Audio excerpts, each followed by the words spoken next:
All right, here we go, everybody. The Locked On Crossover Thursday edition on a Wednesday because of Thanksgiving. Locked On Lions host Matt Derry with you on Locked On Lions, and Joe Marino, the host of Locked On Bills, here on the Thursday crossover for Detroit and Buffalo. Thanksgiving Day at Ford Field. And as always, Crossover Thursday presented by our friends at PrizePicks. PrizePicks is so much fun. It's easy to play. No competing with other players, just you versus the projections available.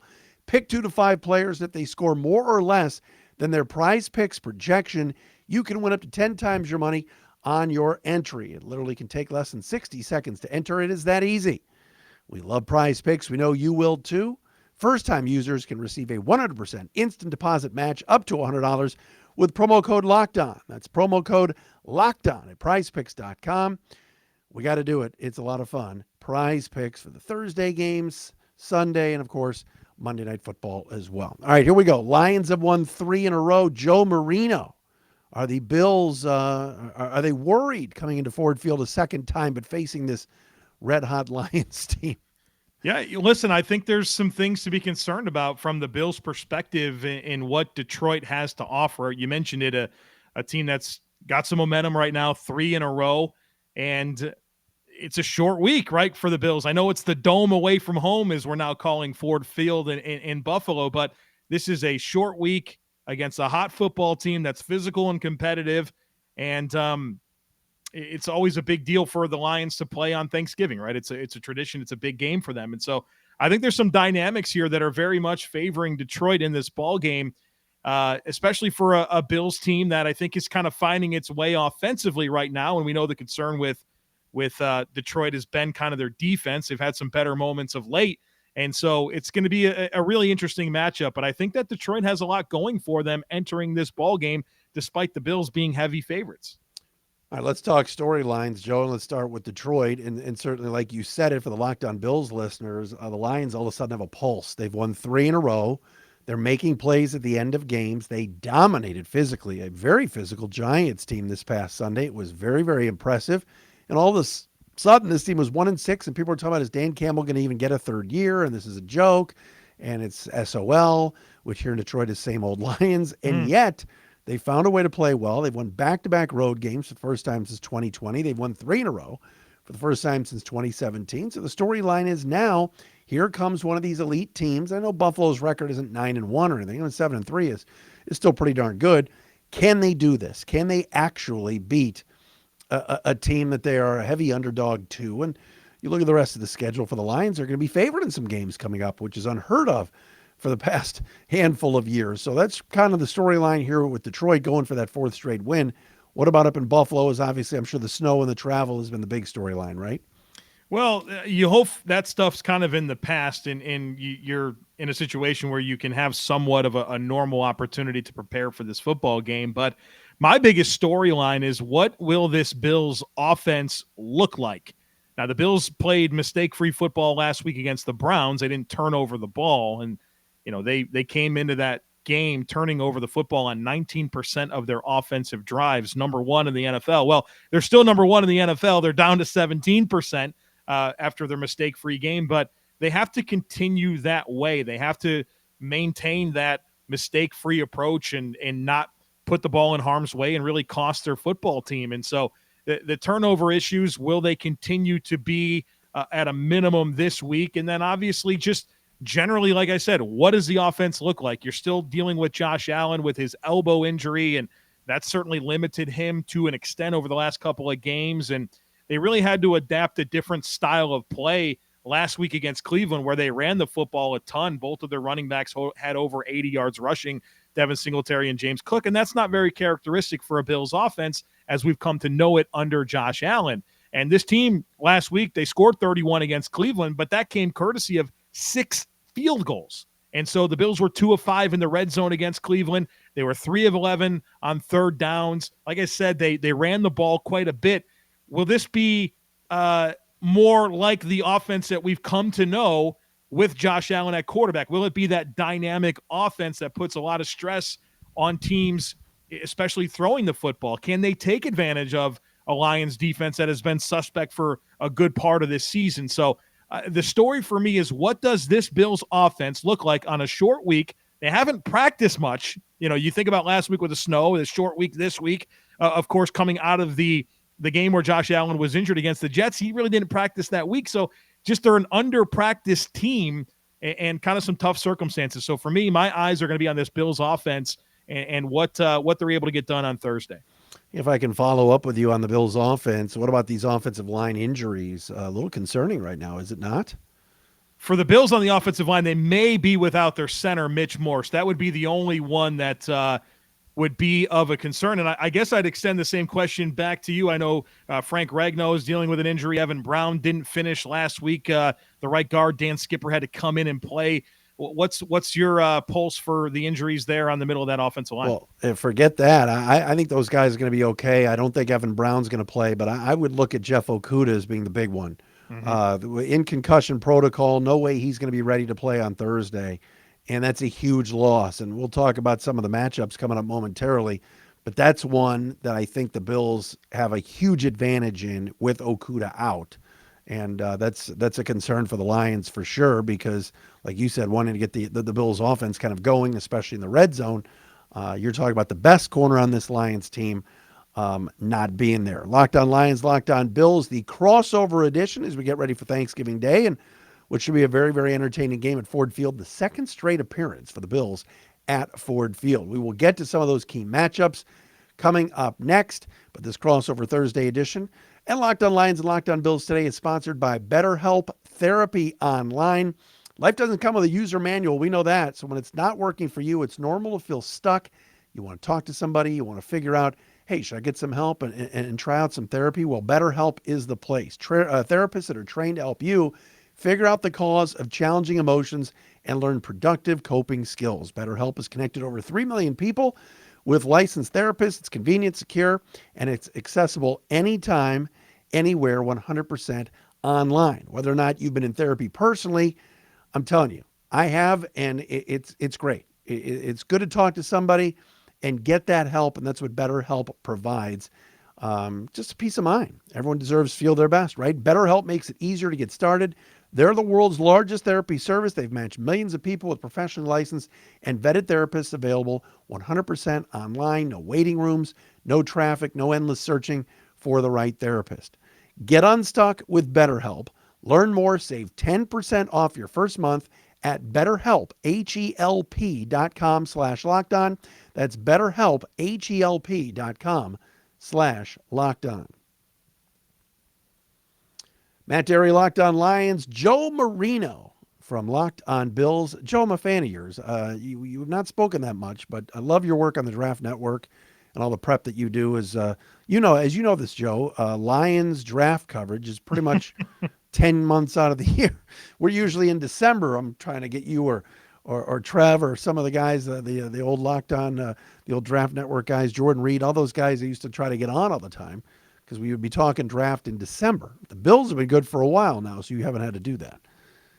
No, I appreciate that, Matt. And we don't have to talk about the draft today. We're talking about a Lions team that is very much in it, right? You start stacking wins, like you mentioned at the top.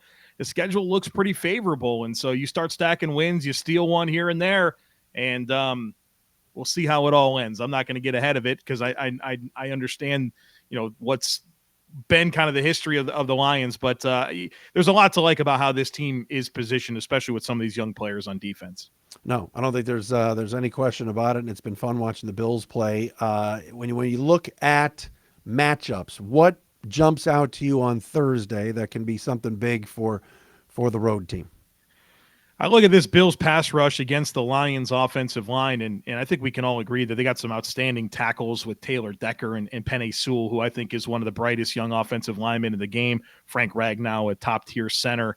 But we'll see what happens at those guard spots. I mean, Jonah Jackson at one spot, he'll be fine. But at right guard, if that's going to be a Dan Skipper situation, I think the Bills will have some opportunities there to create some pressure. And I think pressure on Jared Goff is absolutely critical for the Bills in this game. Jared Goff, when he's kept clean, he's got a passer rating of 106.2. That's sixth best in the NFL when kept clean. When he's pressured, his passer rating goes down to 58.7. That's 29th in the NFL. That's a pretty drastic swing. And he loses 25% on his completion percentage, 71% when he's kept clean, 45% when he's under pressure. And so I think the Bills' defensive tackles, Ed Oliver, Daquan Jones, Tim Settle, Jordan Phillips, they're going to be really important for this game, particularly with that interior pressure to get after Jared Goff. And I know that's going to be tough sledding for the Bills at on the edges with, Von Miller's a great player, but, Penei Sewell's a great player and Taylor Decker's a good player. And they're probably going to be down Greg Rousseau and A.J. Epinesa, who is their second and third defensive end. So it's going to put a lot more on those interior guys. And I think the Bills' ability to affect Jared Goff with pressure in his face is one of my key elements that I'm paying attention to on Thursday. I think it's a great one. Lions' offensive line has been really solid. Not that the Giants had a great pass rush. Obviously, Kayvon is sort of a guy that everybody in Detroit was watching to see how he would do. He finished 30 points behind Aiden Hutchinson on Sunday from the PFF score department. You didn't even know Kayvon was on the field because that offensive line and the tight ends, Mitchell, Brock Wright, even when he was in the game, Shane Zylstra, the third stringer, they did a great job protecting Goff, like you said. But with that being said, I'm going to the other side of the ball, and like we talked about, Jeff Okuda so good against Stephon, has done a decent job in the past against Stephon Diggs. I'm interested in watching, without Okuda, how Amani Oruwariye does, because he's been a dog. He's been awful, and he has to play. I mean, Jerry Jacobs will play, Will Harris, certainly Mike Hughes in the slot, but Amani having to play and maybe getting matched up with Diggs or at any time Davis is a big concern for me. The other thing, too, is without Okuda, what I really like that Jeff did well, and he's been improving on, is his tackling. And he did a good job on Justin Fields a couple times. This past Sunday before he got hurt, Daniel Jones running, and Okuda comes up and is good in run support. Josh Allen, as we know, and you watch every game, is just so good on the ground that that's going to be a concern for me. Is I think if I'm the Bills, I'm watching some of the tape of what Fields did 2 weeks ago, what Danny Dimes did this past week, and I'm dialing up some quarterback draws. I know the Bills don't do this backyard football crap like the Bears do, but maybe some design runs. And if Aiden Hutchinson comes around the edge and Allen's running, I'm a little concerned that the Lions are not going to be able to get him down, or he'll scamper for a 3rd and 9 and get 11 or get 12. I really love the way Okuda's playing and tackling, and I think that's going to be a big loss for Detroit. I'd agree with you. I've enjoyed watching Jeff Okuda this year, and certainly enjoyed that young safety you got there, Kirby Joseph. He looks like a stud, obviously physically gifted, a player that didn't have a ton of experience coming out of Illinois, but you knew he had size, length, and ball skills, and that's showing up. He's tackling, so I've really enjoyed watching Kirby Joseph as well as Jeff Okuda for that secondary. Matt, if I could squeeze one more in here, I'm really interested in how this Bills defense is going to hold up against what I think is a very potent Lions offense that has a lot of creativity and great architecture behind the scheme that they run there. I'm very, very impressed with Ben Johnson and what he's been able to do with this Lions offense. I mean, that's one of the biggest messages that I've tried to preach on Locked On Bills this week is don't just assume anything here that or underestimate this offense. They've scored points. They've moved the football all year long, 25 points per game. That's 8th in the NFL in scoring. They're number 6 in total offense. So it's been a situation all year long where they've moved the football, and that includes a 2-week stretch where they got shut out against the Patriots and scored only 6 against the Cowboys. They're still averaging 25 points per game. And so for a Bills defense that week to week, it's just been who's playing. They've had so many injuries, and the Bills over the last several years have been fortunate to be a very healthy football team, but their good luck has definitely been turned upside down this year. And I don't think the Bills are going to have their starting middle linebacker, Tremaine Edmonds, who's a difference maker. And, Greg Rousseau, a starting defensive end, likely won't play in this football game. And, what corners are going to play? Is Kyer Elam going to be available? Jordan Poyer on one arm. There's just a lot of dynamics here with this Bills defense against a Lions offense that I think is obviously going to want to run the football. They do that quite well, but also an opportunistic passing game that they have. I mean, top 11 in yards per game. They're good situationally. 71% scoring touchdowns in the red zone. That's top 5 in the league. Pretty decent on third downs. And so I think they're well coached, and I don't think that they're necessarily having this production offensively because they have just an amazing cast of players. They got a good offensive line, but this is a really well coached offensive football team. I'm excited about Amon-Ra St. Brown and him being a star receiver already. And what this offense is going to look like when you get Jamison Williams back. So there's a lot to like about this Detroit Lions offense, and I'm really interested in seeing how the Bills defense can hold up, because they're statistically a very, very good defense, but there's been a lot of attrition when it comes to injuries, and like I said, short week on the road. I'm sure the Lions are going to have some things ready for this ball game and put a lot of stress on Buffalo defensively. So big storyline for me is how the Bills defense is going to hold up against a very good Lions offense. I'm a big Milano fan. I love Matt Milano, and I think that he kind of does everything well, don't you think, Joe? And Lions running the football, I was very impressed, and I was stunned at how poorly the Giants played with run support, linebackers coming up. Lions dominated that interior of the Giants D-line for the most part, and Jamal Williams, DeAndre Swift, who's been having a weird season. He misses holes sometimes, and something's going on with him because he's not getting the touches either, because I think the coaches have had enough of some of these mistakes he makes. But then Justin Jackson comes in and gets 70 yards. So Lions run game will be a big catalyst, because then that sets up Jared Goff to play mistake-free football.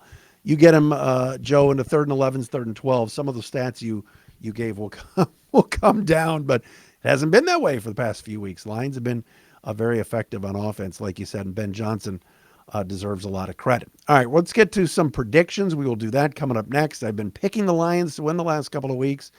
I'm not sure I'm going to go there this time. We shall see.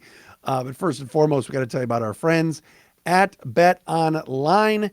Got to talk about BetOnline, folks, because they are the number one source for sports betting info, stats, news, and analysis. Get the latest odds and trends for every professional and amateur league out there. Football to basketball to soccer, World Cup going on right now, and esports. They've got it all at betonline.net. And if you love sports podcasts, you can find those at BetOnline as well. Always the fastest and easiest way to get your betting fix. You look up at betonline.net. You want to see the Bills. Are they 9-point favorites, 9.5? Whatever the spread is, it's exact and accurate right there at BetOnline each and every day when you want to see what the trends are. Head to the website today or use your mobile device to learn more. BetOnline, it is where the game starts. And hey, Matt and Joe with you on this crossover edition of Locked On Lions today. We got to tell you about also our friends at SimpliSafe. If you thought about securing your home with home security but have been putting it off, you'll want to listen up right now. Locked On Lions, Locked On Bills listeners can order the number one rated SimpliSafe home security system for 50% off. This is their biggest offer of the year, and you won't want to miss it.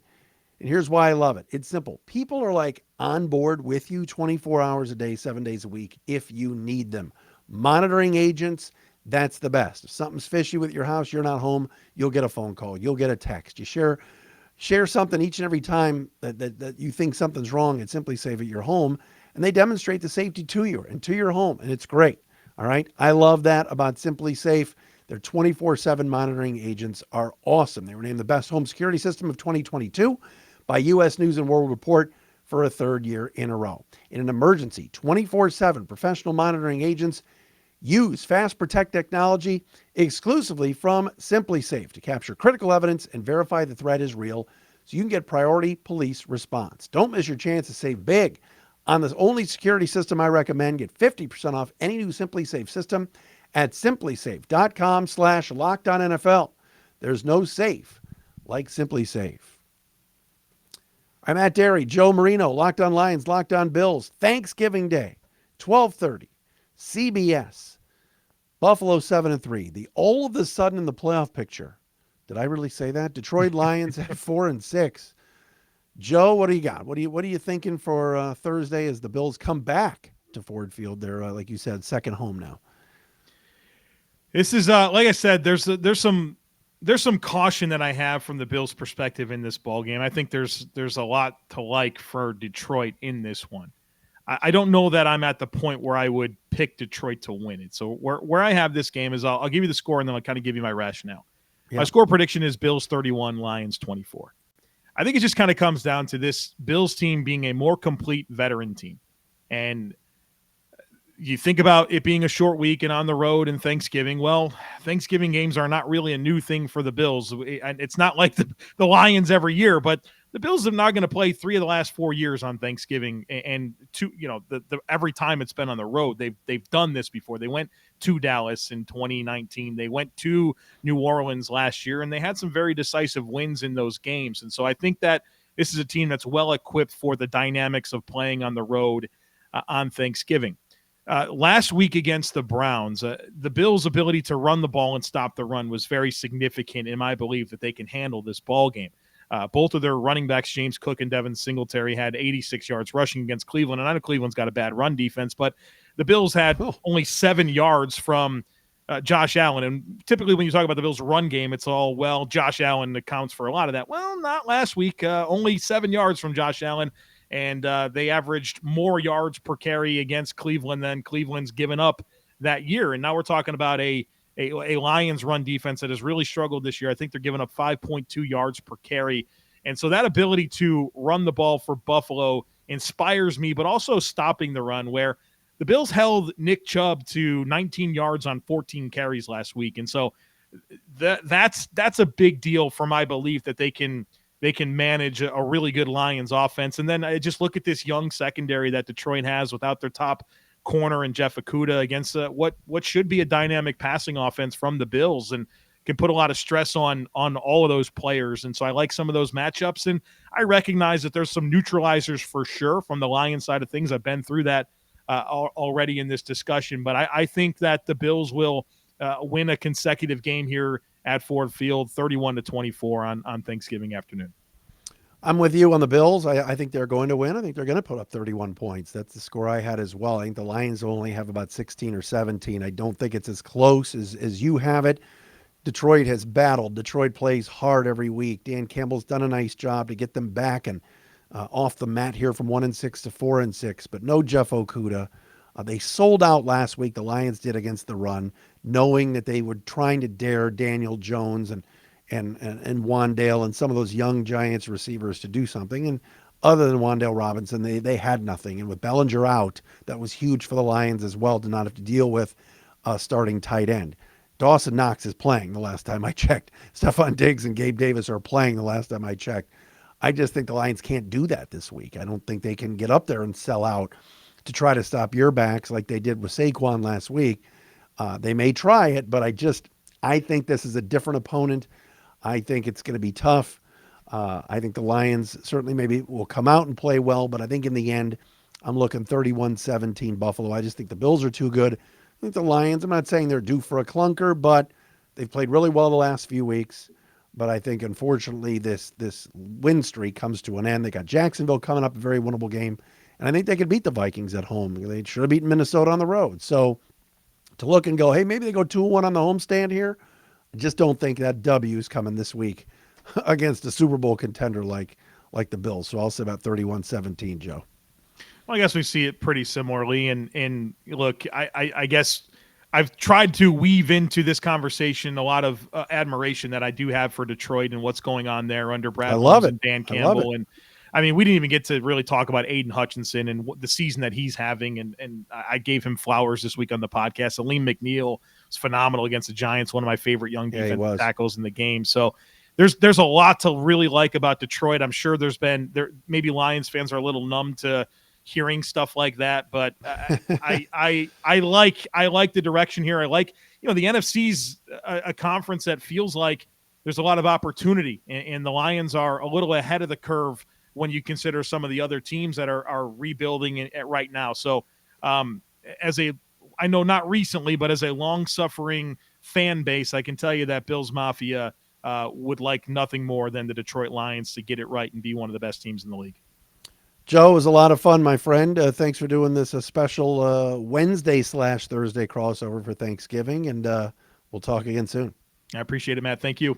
Joe Marino, Locked On Bills. Matt Derry, Locked On Lions, your Thursday crossover, getting you ready for the Thanksgiving Day game, the early game at Ford Field, Lions and the Bills. Check out Locked On Sports today with our buddy Peter Pagowski as well, and make that your second listen, as, of course, you always make Locked On Bills with Joe and Locked On Lions with me your first listen. Have a great holiday, everybody.